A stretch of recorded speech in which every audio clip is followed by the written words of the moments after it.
આવી નોરતાની રાત, આવી નોરતાની રાત.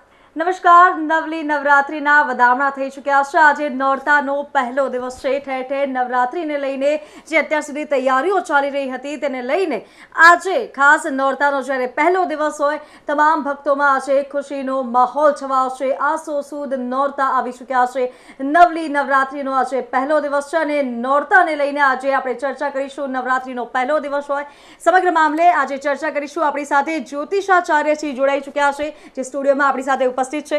આપણી સાથે એક મહેમાન જે જોડાયેલા છે તેની સાથે આજે ચર્ચા કરીશું કે આજે નોરતાનો પહેલો દિવસ છે, કઈ કઈ પૂજા વિધિ કરી શકાય અને કયા રંગના કપડાં પહેરવા જોઈએ, પ્રસાદ શું શું રાખવી જોઈએ, તમામ મુદ્દે આજે ચર્ચા કરીશું. અને ચર્ચામાં આપણી સાથે જ્યોતિષાચાર્યજી જોડાઈ ચૂક્યા છે. આપણી સાથે સ્ટુડિયોમાં ઉપસ્થિત છે ભદ્રેશભાઈ, કે જેઓ એક જ્યોતિષાચાર્ય છે. ભદ્રેશ દવેજી, આપનું નિર્માણ ન્યૂઝ પર ખૂબ ખૂબ સ્વાગત છે. નમસ્તે, જય માતાજી. જ્યોતિષાચાર્યજી, શરૂઆત કરીએ. નોરતાનો પહેલો દિવસ છે આજે અને ઠેર ઠેર જે ભવ્ય ઉજવણીના દ્રશ્યો સામે આવી રહ્યા છે, ગરબાનું આયોજન કરવામાં આવી રહ્યું છે અને માં નવરાત્રિમાં જ્યારે નવદુર્ગાની જ્યારે પૂજા થતી હોય જેનો આજે પહેલો દિવસ છે, તો આ તમામ બાબતે આ ચર્ચા કરીશું. પહેલાં તો હું આપને પૂછવા માંગીશ કે આજે નોરતાનો પહેલો દિવસ છે અને પહેલા દિવસે માના જે નવ સ્વરૂપોની જ્યારે આ નવરાત્રિમાં પૂજા થતી હોય છે, પહેલા દિવસે કયા સ્વરૂપની પૂજા થાય છે અને તેનું મહત્વ શું છે? સૌપ્રથમ તો આપણે દરેક દર્શક મિત્રને જય માતાજી કહી પાઠવીએ કે નવરાત્રિની શુભ શરૂઆત થઈ રહી છે અને જે આ માધ્યમ છે સરસ મજાનું, જેનાથી દરેક વ્યક્તિને આપણે પ્રાર્થના કરીએ કે ભક્તોનું દિલ જીતવારી માં જગદંબા ભગવતી રાજરાજેશ્વરી સૌનું કલ્યાણ કરે. નવે નવ નોરતાની દિવસની નવરાત્રિની વાત કરીએ તો પ્રથમ શૈલીપુત્રી છે એવું શાસ્ત્રમાં લખેલું છે કે શૈલીપુત્રીની પૂજા કરવામાં, મા શૈલીપુત્રીની પૂજા કરવામાં અખંડ સૌભાગ્યવતીનું પ્રતીક છે.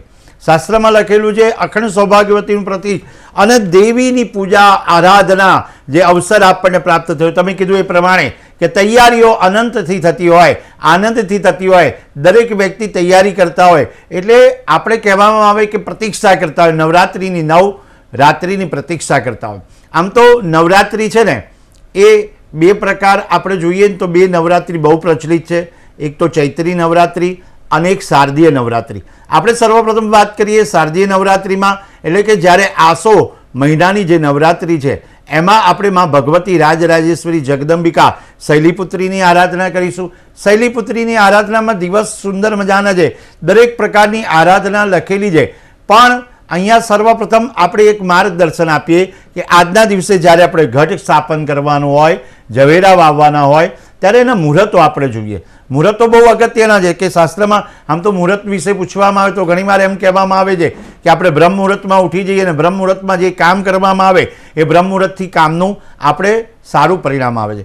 કાર્ય શ્રેષ્ઠ છે, ઘટ સ્થાપન કરવાનું છે અને આજના દિવસે આસો સુદ એકમ અને શારદીય નવરાત્રિનો પ્રારંભ થાય સવારે 6 થી 8 વાગ્યા સુધીના જે મુહૂર્તો છે એક શુભ મુહૂર્તો છે.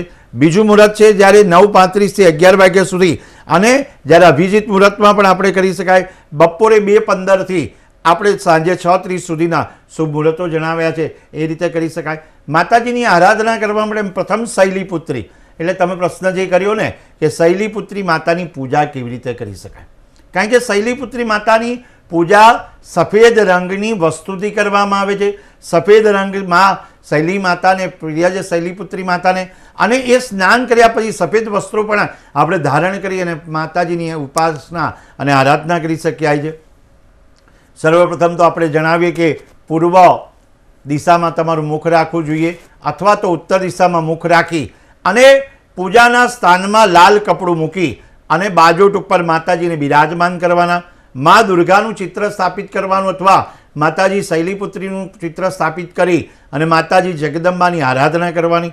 માતાજીને સૌ પ્રથમ જ્યારે પૂજાનો પ્રારંભ કરીએ અને શૈલીપુત્રી માતાને કુમકુમ એટલે કે ચાંદલો કરવો જોઈએ. સફેદ ચંદન પણ અર્પણ કરી શકાય, સફેદ અક્ષત એટલે અક્ષત પણ અર્પણ કરી શકાય. સાથે સાથે સિંદૂર, સોપારી, લવિંગ અને દરેક વસ્તુ માતાજીને અર્પણ કરીએ અને અર્પિત કરવા માટે જે વસ્તુઓ છે 16 શણગાર મેકઅપના સાધનો એ દરેક વસ્તુ આપણે માતાજીને અર્પણ કરીએ. શૈલીપુત્રીને માતાજીને અર્પણ કરવા માટે દરેક નિવેદ પણ અનેક પ્રકારનું અનેક રીતે દર્શાવેલ છે. માતાજીની પૂજા કેવી રીતે થાય આપનો પ્રશ્ન હતો કે માતાજીની પૂજા કેવી રીતે કરી શકાય. કારણ કે માતાજીની પૂજા માટે અનેક એકોપચાર પૂજા કરી શકાય, 16ઉપચાર પૂજા કરી શકાય, 300ઉપચાર પૂજા કરી શકાય. તો સર્વપ્રથમ આપણે સમજીએ કે માતાજીને પંચોપચાર પૂજા કરવી, 5 વસ્તુઓથી પૂજા કરવી, માતાજીને નૈવેદ્ય અર્પણ કરો. આ પૂજામાં સૌથી પહેલાં આપણે ઘીનો દીવો કરવો એ અગત્યનો સાબિત થાય છે. કારણ કે ગાયના ઘીનો દીવો કરી અને માતાજીને પ્રાર્થના કરવામાં આવે કે મા ભગવતી રાજરાજેશ્વરી આ તારી પ્રતીક્ષા કરી રહ્યા છે. આપણે આ વાત જોઈ રહ્યા છે કે આ નવરાત્રિ પ્રારંભ થાય, મા ભગવતી આવા નવા ઉત્તમ દિવસોમાં હું તારી આરાધના કરું, અમારો પરિવાર સુખી થાય અને અમારા પરિવારને સુખ શાંતિ અને સમૃદ્ધિની પ્રાપ્તિ કરાવડાવે. ધૂપ અર્પણ કરવો પડે, સુગંધિત ધૂપ અર્પણ કરવો પડે, કલશ અર્પણ કરવો પડે અને ઘણી રીતે સુગંધી નારિયેળ પણ અર્પણ કરવામાં આવે. પહેલા દિવસમાં ગાયનું શુદ્ધ ઘી માતાજીને ચડાવવામાં આવે છે. આપણે જે પ્રશ્ન કર્યો એ પ્રમાણે ગાયનું ઘી અર્પણ કરવામાં આવે, કારણ કે શૈલીપુત્રીની કૃપાથી વ્યક્તિ સ્વસ્થ અને ખુશ રહે છે. પહેલી વાત એ છે સ્વસ્થ એટલે કે પોતે નિરોગી આરોગ્ય ભોગવી શકે અને સાથે સાથે ખુશીનું વાતાવરણ, કારણ કે ખુશી રહેવી એ પણ અગત્યની છે. વ્યક્તિ જ્યારે ખુશ રહીને કામ કરતો હોય, નિરોગી આરોગ્ય પ્રાપ્ત કરીને કામ કરતો હોય, એના જીવનમાં યશ અને કીર્તિની પ્રાપ્તિ કરાવડાવે છે. જ્યારે જ્યારે મનુષ્ય નિરોગી આરોગ્ય, પહેલું સુખ તે જાતે નડ્યા. માતાજી શૈલીપુત્રીની આરાધના કરવાથી તમારે સુખની પ્રાપ્તિ થાય અને નિરોગી આરોગ્ય પ્રાપ્તિ થાય, એના માટે પણ મહત્વનો દિવસ છે. દિવસોમાં પહેલામાં પહેલો દિવસ એ કે નવરાત્રિની શરૂઆત થઈ રહી છે. સર્વમંગલ માંગલ્યે શિવે સર્વાર્થ સાધિકે શરણ્યે ત્રંબકે ગૌરી નારાયણી નમોસ્તુતે.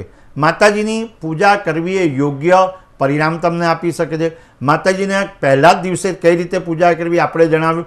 ત્યારે પ્રથમ શૈલીપુત્રીનું જે નામ પડ્યું ને એ મા શૈલીપુત્રીનું નામ સંસ્કૃત શબ્દ શૈલ પરથી પડવામાં આવ્યું છે. સાથે જેનો અર્થ એ થાય પર્વતની પુત્રી એટલે કે પુત્રી, પર્વતરાજની પુત્રી એટલે કે શૈલની પુત્રી એટલે કે શૈલપુત્રી કહેવામાં આવે છે. પર્વતરાજની પુત્રી કહે છે. અને શૈલપુત્રી માતા સતી દેવી, પાર્વતી માતા અને હેમાવતી તરીકે પણ ઓળખવામાં આવે છે. જણાવવાનું આવે કે આ જે એક કથા છે એ કથામાં માતાજી પુરાણોમાં પણ કીધેલું છે અને આ એક કથામાં એવું લખેલું છે કે નવરાત્રિના પહેલા દિવસે માતાજીની પૂજા ખૂબ કરવી, દરેકે દરેક દિવસે કરવી. પણ જ્યારે આપણે કેટલાય સમયથી રાહ જોતા હોય, પ્રતિષ્ઠા કરતા હોય કે આ માતાજીની આપણે પૂજા કરવી, ત્યારે નવરાત્રિમાં નવ દુર્ગાની આરાધના કરવી, 9 દિવસ જુદા જુદા સ્વરૂપ, નવલા સ્વરૂપની પૂજા કરવામાં આવે. ત્યારે ખાસ કરીને આજના દિવસે જગદંબિકા રાજરાજેશ્વરી શૈલીપુત્રીની પૂજા કરવામાં આવે. શૈલીપુત્રીની કથા પણ સાંભળવી પડે, કારણ કે શૈલીપુત્રી પહેલા જ દિવસે કીધેલું છે માતાજીનું વાહન છે ને એ વૃષભ એટલે કે બળદ રહેલો છે. માતાજી જે બિરાજમાન થાય અને માતા શૈલપુત્રી હિમાલય રાજની પર્વતની પુત્રી કીધેલું છે. અને એમને ઓળખવામાં એટલા માટે આવે છે કે જ્યારે હેમવતી, સતી, ભવાની હિમાલયના શાસક તરીકે પણ એમને ઓળખવામાં આવે છે. શાસ્ત્રમાં લખ્યું જોઈએ કે માતાજીની વાત આપણે કહેતા હોઈએ ને તો માં આપણી ભગવતી રાજરાજેશ્વરી આપણી વાત સાંભળે છે. એવું શાસ્ત્રમાં લખેલું છે કે તું અંતરની વાત જાણે માઈ, મારે કહેવું પડે નહીં મારે થાય. શાસ્ત્રમાં લખ્યું છે કે ચંડી પાઠમાં, દુર્ગા સપ્તશતીના પાઠમાં પણ લખેલું છે કે માતાજીની આરાધના કરશો તો તમને સફળતાની પ્રાપ્તિ કરાવે. મા દુર્ગા શૈલપુત્રીની પૂજા કેવી રીતે કરવી એ અગત્યનું છે. એના માટે આપણે શૈલપુત્રીની પૂજા કરતાં કરતાં ઘટ સ્થાપન કરવું જોઈએ. ઘટ સ્થાપન એટલે કે એક કુંભ લેવો જોઈએ અને ઘટ સ્થાપનમાં માટીનો વાસણ પણ લઈ શકાય. એ વાસણ ના હોય તો તાંબાનું કે પિત્તળનું વાસણ પણ લઈ શકાય. સરસ મજાની ખેતરની માટી લાવી અને ઘટ સ્થાપનની તૈયારી કરી શકાય, અથવા તો સારા પ્રકારની, ઉત્તમ પ્રકારની માટી લાવી અને માતાજીનું સ્થાપન કરી શકાય છે. શાસ્ત્રમાં લખેલું સૌપ્રથમ તો જે જગ્યાએ આપણે માતાજીની સ્થાપના કરવાની હોય, માતાજીની પૂજા કરવાની હોય એ જગ્યાને ગૌમૂત્ર અને ગંગાજળથી સ્વચ્છ કરી દેવાના છે. આપણા તુલસીનો ક્યારો પણ ઘરમાં હોય તો એ તુલસીના ક્યારા ઉપર પણ ગંગાજળ છાંટવું જરૂરી છે. શાસ્ત્રમાં લખેલું છે કે સર્વપ્રથમ ઘટ સ્થાપનનું મહત્વ છે અને એમાં 7 પ્રકારની માટી લાવવી પડે. ધારો કે હાથી જ્યાં રહેતો હોય ત્યાંની માટી હોય, ગાય જ્યાં રહેતી હોય, ગૌશાળા હોય ત્યાંની માટી હોય, સાપનો રાફડો હોય ત્યાંની માટી હોય, જ્યાં તીર્થભૂમિ હોય ત્યાંની માટી હોય અને ત્યાંથી આગળ લખેલું દેવસ્થાનની માટી હોય અને સાથે સાથે તુલસી ક્યારાની માટી. અને એક સાથે એ પણ છે કે જ્યાં ભગવાનનું તીર્થ ક્ષેત્ર છે ત્યાંથી ઉત્તમ પ્રકારની, ધારો કે પ્રયાગરાજ છે તો પ્રયાગરાજની માટી હોય, ગંગા કિનારાની માટી હોય, તો એ માટી 7 પ્રકારની માટી ભેગી કરી 7 પ્રકારના અનાજ એટલે કે ધાન્ય ભેગા કરવા. ઘણીવાર ઘણા લોકો 7 પ્રકારના અનાજ નથી લેતા, પણ કેવલ ને કેવલ ઘઉં અથવા તો મગ લઈને પણ આ એ પૂજા માટેની તૈયારી કરતા હોય છે. અને ગંગાજળ મેળવી અને શુદ્ધ ભાવથી અને માતાજીનું નામ સ્મરણ કરતાં કરતાં એ માટી ભેગી કરી અને ઘટ સ્થાપન કરી શકાય. ઘટ સ્થાપનમાં સર્વપ્રથમ જ્યારે ઘટ સ્થાપન કરવાનું છે ત્યારે એ ઘટ સ્થાપનની માટી ભેગી કરી એની ઉપર કલશ મૂકવામાં આવે, એની ઉપર પાન ઊંધા મૂકવામાં આવે, એટલે કે પાનની જે ડીટીનો ભાગ છે એ નીચે મૂકવામાં આવે અને કલશમાં પધરાવવામાં આવે. એમાં એ કલશની અંદર તમારે ₹1 પધરાવવાનો અથવા તો રૂપિયો પધરાવો કે કોઈ પણ ચાંદીનો સિક્કો પધરાવો, સાથે લવિંગ પધરાવવામાં આવે. અને એની જોડે જ્યારે કલશમાં આપણે નાડાછડીથી એ કલશને બંધન કરવામાં આવે, શ્રીફળને પણ એ નાડાછડી બાંધવામાં આવે. તમારે એ નાડાછડી બાંધી શ્રીફળને બાંધવામાં આવે અને ત્યાર પછી તમારે કંકુ અને ચોખાથી એમની પૂજા કરવામાં આવે. માં ભગવતીની આરાધના કરવા માટે ઓમ એમ રીમ ક્લીમ ચામુંડાય વિચ્ચે એ જપ કરતા રહેવું જોઈએ. કારણ કે જપ છે ને 9 દિવસ સુધી મનુષ્ય કરે. ધારો કે 1000 જપ રોજના કરે તો 9 દિવસના 9000 જપ થાય. ધારો કે વ્યક્તિ કોઈ જપ કરતો હોય, જપનું આખ્યાન હોય, જપનું કર્મ હોય અને કર્મ પ્રમાણે એમને પરિણામ આપતું હોય છે. ખાસ કરીને જ્યારે પૂર્વ દિશા અથવા ઉત્તર દિશામાં આસન રાખીને બેસી અને માતાજીના જપ કરે, જ્યારે જપ કરતા હોય સાથે દીવો પણ ઘણીવાર આ 9 દિવસ સુધી કે 10 દિવસ સુધી અખંડ દીવો પ્રગટાવવામાં આવે છે, અખંડ દીવો રાખવામાં આવે. એનું કારણ છે કે પ્રકાશના પર્વની શરૂઆત થઈ જાય. પ્રકાશના પર્વની શરૂઆત થાય અને આપણે અખંડ દીવો રાખીએ. માં ભગવતીને પ્રાર્થના કરવામાં આવે છે કે આ જ્યોતિ અખંડ જ્યોત તમે બિરાજમાન કરજો અને અમારા ઘરમાં પ્રકાશમય વાતાવરણ આપજો. જીવનમાં જેટલું બને ને માતાજીનું નામનું સ્મરણ કરવામાં આવે છે તો આપણું કાર્ય સિદ્ધ થાય છે. માં ભગવતીની પ્રાર્થના આપણે સ્વીકારવાની. ભગવાનને પ્રાર્થના કરતા હોય પહેલાં ગણેશજીની પણ આમાં પૂજા કરવામાં આવે છે. સર્વપ્રથમ તો ગણેશજીની આરાધના અને પૂજા કરી અને આગળ કરવામાં આવે. સાથે આ ઘટ પૂજન કરવામાં આવે. માતાજીની આરાધના ખાસ સવાર અને સાંજ પરિવારના સભ્યોએ સાથે આરતી કરવી. સવારમાં શક્ય ના હોય તો સાંજના સમયે પણ આરતી કરવી. આપણા ફળિયામાં, આપણા જ્યાં રહેતા હોય ફ્લેટમાં કે પછી કોઈ બંગલામાં રહેતા હોય કે ક્યાં પછી પોરમાં રહેતા હોય કે આપણી સોસાયટી હોય, એની અંદર જ્યારે માતાજીની જ્યારે સ્થાપના કરવામાં આવે ત્યારે નિયમિત તમારે એ માતાજીની સ્તુતિ કરવી, માતાજીની આરાધના કરવી, સાથે આરતીની સાથે સ્તુતિ કરવી. દુર્બુદ્ધિને દૂર કરી સદબુદ્ધિ આપો. માં ભગવતીને પ્રાર્થના કરવામાં આવે કે કોઈ પણ પ્રકારની દુર્બુદ્ધિ હોય એ દૂર કરી અને સદબુદ્ધિની પ્રાર્થના સ્વીકારે. જગતજનની માં જગદંબા છે અને એને આપણે લાડ લડાવવાના છે. તો ત્યારે આપણે શૈલીપુત્રી માતાની કથા જોઈએ કે શૈલીપુત્રી માતા આપણે પહેલાં કીધું એ જ પ્રમાણે કે જ્યારે પરબતની પુત્રી છે એટલે એમને શૈલીપુત્રી કહેવામાં આવી. એક દંત કથામાં એવું કીધેલું છે કે એકવાર પ્રજાપતિ દક્ષ જ્યારે સતીના પિતા યજ્ઞ દરમિયાન બધા દેવતાઓને આમંત્રણ આપે છે, પણ ભગવાન શિવ અને સતીને આમંત્રણ નથી આપતા. એમને આમંત્રણ તો નથી આપતા, પરંતુ સતીની ઈચ્છા થાય છે કે મારા પિતાના ઘેર જવું જોઈએ અને મારે અહીંયા પહોંચી એ પ્રસંગમાં હાજરી આપવી જોઈએ. શિવજી એમને સમજાવે કે તમારે ન જવાય, યજ્ઞમાં આમંત્રણ ન હોય તો આપણે જવું યોગ્ય નથી. તો સતી કહે છે કે આપણે મારે પિતાના ઘેર જવું હોય તો આમંત્રણની કોઈ જરૂર નથી. એવું શાસ્ત્રમાં લખેલું છે, પિતાના ઘેર જવા માટે આમંત્રણની જરૂર નથી, ગુરુના ત્યાં જવા માટે શિષ્યને આમંત્રણની જરૂર નથી. અને મારે તો મારા પિતાના ત્યાં જવાનું તો બહુ જીદ કરે છે. પિતાના ઘરે પહોંચી ગયા અને ત્યાં તેમને કોઈ બોલાવતું નથી, કોઈ જણાવતું નથી. અતિથિ જેવો વર્તનનો સામનો કરવો પડે છે અને એ જુએ છે કે સતી સાથે તેની માતા સિવાય કોઈ બરાબર વાત નથી કરતું. કારણ કે તેઓ પતિનું આવું કઠોર અપમાન વર્તન જોઈ અને પતિ વિશે વાત સાંભળી કે એમનું સ્થાન આપવામાં નથી આવ્યું, એ અપમાન સહન ન કરી શક્યા અને ગુસ્સે થઈ ગયા. માતાજી ગુસ્સે થાય, ક્રોધ થાય, અપરાધ ભાવમાં તેમને યજ્ઞમાં કૂદી જાય છે અને પ્રાણ આપી દીધા. ભગવાન શિવને આ સમાચાર મળતા પોતાના જે ગણ સાથે દક્ષને મોકલી આપ્યા અને પોતાના જે દક્ષ આવી અને એમને વિધ્વંસ કર્યો છે યજ્ઞનો. ત્યારથી આ કહેવામાં આવે કે બીજા જન્મમાં સતી એમને પામવા માટે કઠોર તપ કરે છે અને કઠોર તપથી એમને પામી શકે છે. જ્યારે જ્યારે સફેદ રંગના પુષ્પ અર્પણ કરવા જોઈએ. સાથે લખ્યું છે કે રસગુલ્લા જેવી મીઠાઈ અર્પણ કરવી જોઈએ. પહેલા દિવસે આપણે ઘરમાં ભોજનમાં ગાયના ઘીનું જે નૈવેદ્ય ધરાવવું જોઈએ. મીઠાઈ પણ ગાયના ઘીની અર્પણ કરવી જોઈએ. કારણ કે ગાયનું ઘી અર્પણ કરવામાં આવે, એની મીઠાઈ અર્પણ કરવામાં આવે તો એને ફળ મળે છે. અને એક મંત્રનો જપ આપણે કરતા હોઈએ, મા દુર્ગાની પ્રાર્થના કરતા હોઈએ કે સર્વમંગલ માંગલ્યે શિવે સર્વાર્થ સાધિકે શરણ્યે ત્રંબકે ગૌરી નારાયણી નમોસ્તુતે. હે મા ભગવતી, આ મંત્રનો 108 વખત જપ કરવો જોઈએ. જપનું પરિણામ સારામાં સારું આવે છે. શાસ્ત્રમાં લખેલું છે, જે વ્યક્તિ માતાજીની આરાધના કરે. આ પર્વ છે ને, એ એટલો બધો સુંદર મજાનો પર્વ છે કે સર્વને સાથે લઈને ચાલે છે.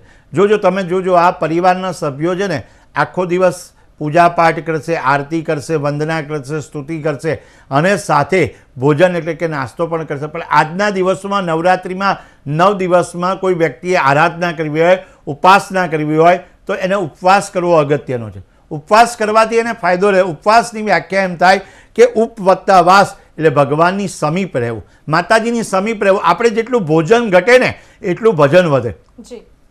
વ્યક્તિનું ભોજન ઘટી જાય તો આપણે ભજન વધતું હોય છે. ભજન કરવા માટે, માતાજીની આરાધના કરવા માટે સર્વપ્રથમ રીમ શિવાય નમઃ મંત્રનો જપ. ફરીથી દર્શક મિત્રોને જણાવવામાં આવે કે આ મંત્રનો જપ કરવો એ અગત્યનો છે. આજના દિવસે, પહેલા દિવસે રીમ શિવાય નમઃ એ મંત્રનો જપ કરજો. તમારે આર્થિક તંગી હશે, કોઈ નાણાકીય મુશ્કેલી હશે કે ક્યાંય તમે સંકટમાં ફસાયેલા હશો તો માતાજી ભગવતી શૈલીપુત્રીને પ્રાર્થના કરજો અને રીમ શિવાય નમઃ એ મંત્રનો જપ કરજો. સાથે એ મંત્રની સાથે બીજો એક મંત્ર પણ આપીએ, ઓમ દેવી શૈલીપુત્રીએ નમઃ.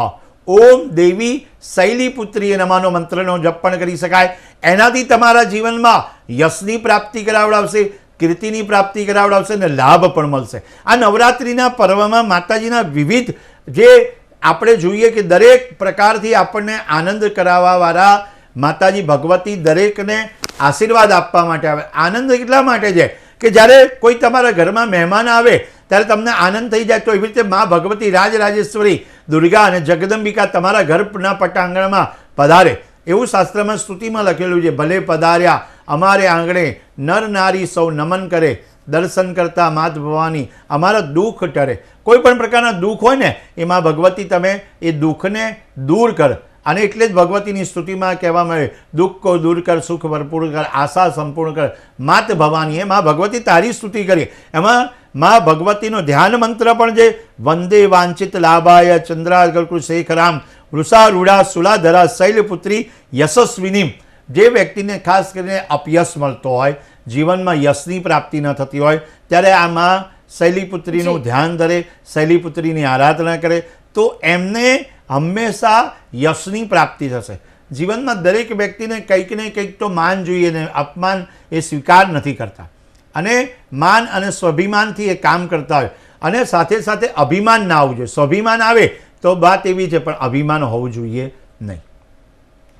જી આચાર્યજી, આગળ વાત કરીએ તો આજના દિવસનો મહિમા અનેરો છે અને ખાસ કરીને જે લોકોને ગ્રહ દોષ હોય તે લોકો કઈ રીતે પૂજા કરી શકે, ગ્રહ દોષમાંથી રાહત મેળવવા માટે શું કરી શકાય આજના દિવસે? સૌપ્રથમ તો ગ્રહ દોષમાં એવું લખેલું, ગ્રહ રાજ્યમ પ્રયચ્છન્તિ ગ્રહ રાજ્યમ હરંતિ ચ ગ્રહેભ્યો વ્યાપિતમ સર્વમ તૈલોક્યમ સચરાચર. આ માતાજીનો જે મંત્ર ઓમ દેવી શૈલીપુત્રીએ નમઃ એ મંત્રનો જપ કરી શકાય. કારણ કે ઉત્તમ પ્રકારનું પરિણામ આપી શકે. જ્યારે સર્વોત્તમ પ્રકારનું પરિણામ આપી, ગ્રહો જે પણ હોય પણ માતાજીની કૃપા અને આરાધના મેળવ્યા હોય તો એ ગ્રહો સારા સાબિત થાય છે. અને સાથે ચંદ્રનું બળ વધે છે. કારણ કે સફેદ વસ્તુનું પ્રદાન કરવાની છે, સફેદ મીઠાઈઓ અર્પણ કરવાની છે, સફેદ રંગના પુષ્પ અર્પણ કરવાના છે, રસગુલ્લા અર્પણ કરવાના છે. એ સફેદ વસ્તુ, સફેદ એટલે મનનો કારક. તમે મન મજબૂત હોય, પહેલા દિવસથી મન મજબૂત કરી અને માતાજીની આરાધના કરવા બેસી જાઓ કે અહીંયા મન મજબૂત કરવાનું છે કે અમારે માની આરાધના કરવી છે, તો સમજી જાય કે આજના 9 દિવસ સુધી આપણે કેટલી બધી આગળ વધવાનું, કઈ રીતે માતાજીની ઉપાસના કરીશું. અને વ્યક્તિગત રીતે આપણે જોવા જઈએ ને તો આ એક સુંદર મજાની ઉપાસના આરાધનાના દિવસ હોય. જો વ્યક્તિ કંઈ પણ ના કરે અને ઓમ એમ રીમ ક્લીમ ચામુંડા વિચ્ચે એ મંત્રનો જપ કર્યા કરે, તમારી જે મનોરથ હોય 9 દિવસ સુધી 10, આપણે તો બહુ સૌભાગ્યશાળી છે એ વાત કહેવાની તો આપણે રહી છે કે હાથીના સવારી ઉપર માતાજીનું આગમન થઈ રહ્યું છે. આપણા આ જે દિવસો છે ને એને હાથીના સવારી ઉપર માતાજીનું આગમન થઈ રહ્યું છે. એટલે સુંદર મજાના દિવસ છે. બધા દિવસો અલગ અલગ પ્રકારના હોય. ત્યારે ગજ ઉપર, હાથીના વાહન ઉપર આવે છે માતાજી, ત્યારે સમજી લો કે કેવા કામ થાય છે ખબર છે. એકદમ સુંદર મજાના આપણા દેશમાં, આપણા ભારત દેશમાં ઘણીવાર આપણને એમ થાય કે બહુ સંકટો આવે, બહુ આધિ વ્યાધિ ઉપાધિ આવે છે, ત્યારે માતાજી એ આધિ વ્યાધિ ઉપાધિ દૂર કરવા માટે હાથીની સવારી ઉપર માતાજી આવે છે. હાથીની સવારી ઉપર આવવાથી માતાજી આપણા જીવનમાં આનંદ પ્રમાદ કરાવડાવે છે અને સાથે ભયને દૂર કરે છે. અભયદાયિની છે માં ભગવતી છે ને, અભયદાયિની કીધેલું છે.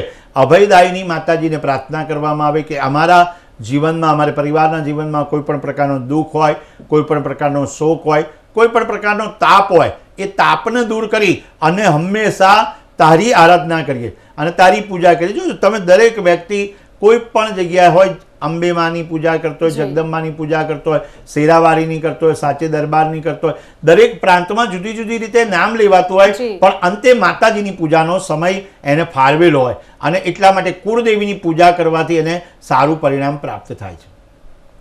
જી જ્યોતિષાચાર્યજી, આજના દિવસે ચંદ્રનો પ્રભાવ પણ વધુ હશે, તો તેને પ્રસન્ન કરવા માટે શું કરી શકાય? ચંદ્રનો પ્રભાવ પ્રસન્ન કરવા માટે ચંદ્ર દેવની આરાધના, આપણે સાથે ઓમ દેવી શૈલીપુત્રીની પણ આરાધનાનું કીધું અને આપણે સફેદ વસ્તુ ધારણ કરી. સફેદ વસ્ત્ર ધારણ કરવાથી શું ફાયદો રહે? તો તમારે શાંતિની પ્રાપ્તિ થાય.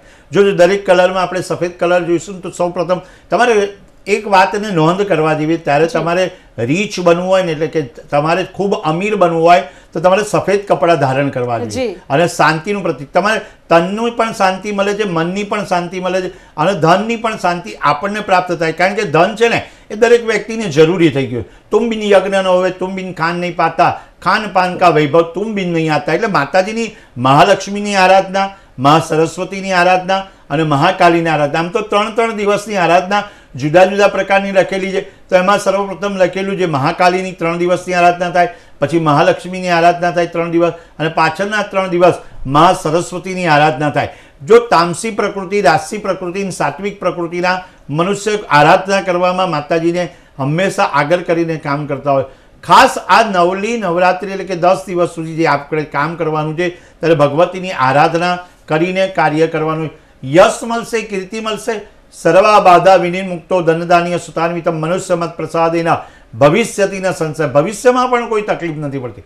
જ્યારે કોર્ટ કચેરી કંઈ પણ ચાલતું હોય અને સંતાન આપણા કયામાં ના હોય, ત્યારે મા ભગવતીની કૃપા મેળવી, જેથી કરીને સંતાન પણ આપણા કયાગ્રા બને અને આપણું નામ ઉજ્જવળ કરે. જ્યોતિષાચાર્યજી, અત્યારના સમયમાં ઘણા એવા લોકો હશે જે સ્ટાર્ટઅપની શરૂઆત કરતા હશે, નવા ધંધાઓ શરૂ કરતા હશે. તો જે નવા ધંધા શરૂ કરે છે, જે લોકો સ્ટાર્ટઅપ કરે છે, તે લોકો આગળ વધુમાં વધુ સફળતા મેળવે તેની માટે શું કરવું જોઈએ? સર્વપ્રથમ તો જ્યારે આપણો આ જે પ્રશ્ન છે, બહુ ઉચિત પ્રશ્ન છે.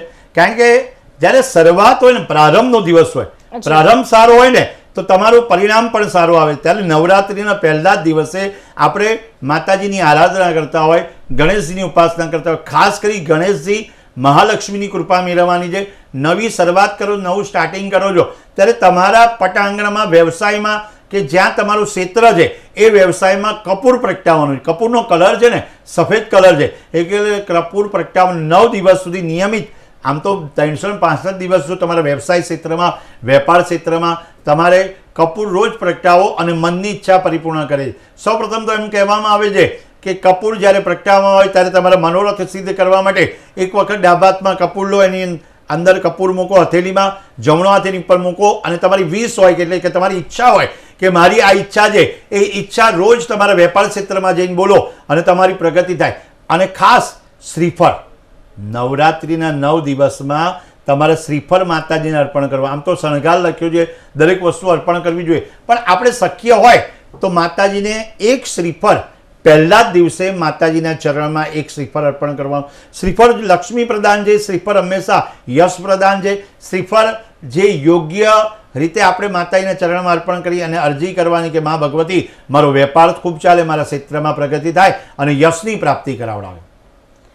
જી જ્યોતિષાચાર્યજી, આપ અમારી સાથે જોડાયા તે બદલ આપનો ખૂબ ખૂબ આભાર.